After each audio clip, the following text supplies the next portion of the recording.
Hello friends, प्रधानमंत्री किसान सम्मान निधि योजना अधीन रे सरकार कृषक मानकु आर्थिक सहायता करुछंती। एथिरे 2000 टंका 3 किस्ती रे सीधा सड़क कृषकक अकाउंट को पठा जाउची। वर्तमान पर्यंत 8टी किस्ती रे कृषकक अकाउंट को पठा जाइछि एवं वर्तमान समस्त कृषक भाई माने नवम किस्ती पई अपेक्षा करिसंती। ଏହି ପ୍ରଶ୍ନ ପ୍ରାୟତଃ ଏହି ଯୋଜନା ବିଷୟରେ ପଚରାଯାଉଛି କି ଉଭୟ ସ୍ୱାମୀ ଏବଂ ସ୍ତ୍ରୀ ପିଏମ୍ କିଷାନର ସମ୍ମାନ ନିଧି ଯୋଜନାର ଲାଭ ଉଠାଇ ପାରିବେ କି?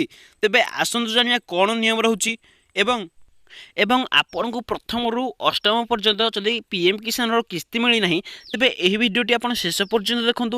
ଏହି ଭିଡ଼ିଓରେ ମୁଁ ଆପଣଙ୍କୁ କହିଦେଇଛି ଯେ କିପରି ଆପଣ ପ୍ରଥମରୁ ଅଷ୍ଟମ କିସ୍ତି ପର୍ଯ୍ୟନ୍ତ ପିଏମ୍ କିଷାନର ପଇସା ପାଇପାରିବେ। ତେବେ ଡେରି ନକରି ଚାଲନ୍ତୁ ଭିଡ଼ିଓଟି ଷ୍ଟାର୍ଟ କରିଦେବା।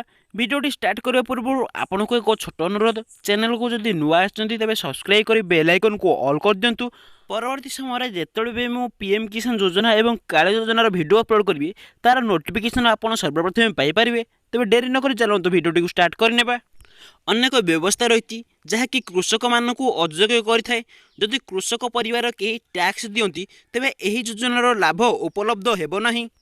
ତାହା ହେଉଛି ଯଦି ପତି ପତ୍ନୀଙ୍କ ମଧ୍ୟରୁ କେହି ଗତ ବର୍ଷ ଆୟକର ପ୍ରଦାନ କରନ୍ତି ତେବେ ସେମାନେ ଏହି ଯୋଜନାର ଲାଭ ପାଇପାରିବେ ନାହିଁ।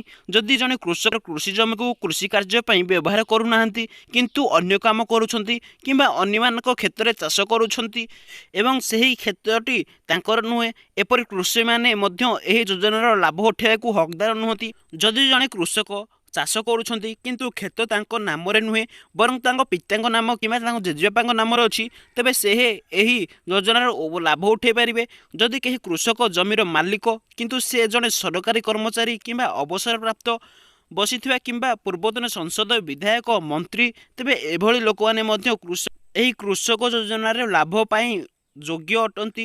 ବୃତ୍ତିଗତ ପଞ୍ଜୀକୃତି ଡାକ୍ତର, ଇଞ୍ଜିନିୟର, ଆଇନଜୀବୀ ଏବଂ ଆକାଉଣ୍ଟାଣ୍ଟ କିମ୍ବା ସେମାନଙ୍କ ପରିବାର ସଦସ୍ୟ ମଧ୍ୟ ଅଯୋଗ୍ୟ ତାଲିକାରେ ଆସନ୍ତି।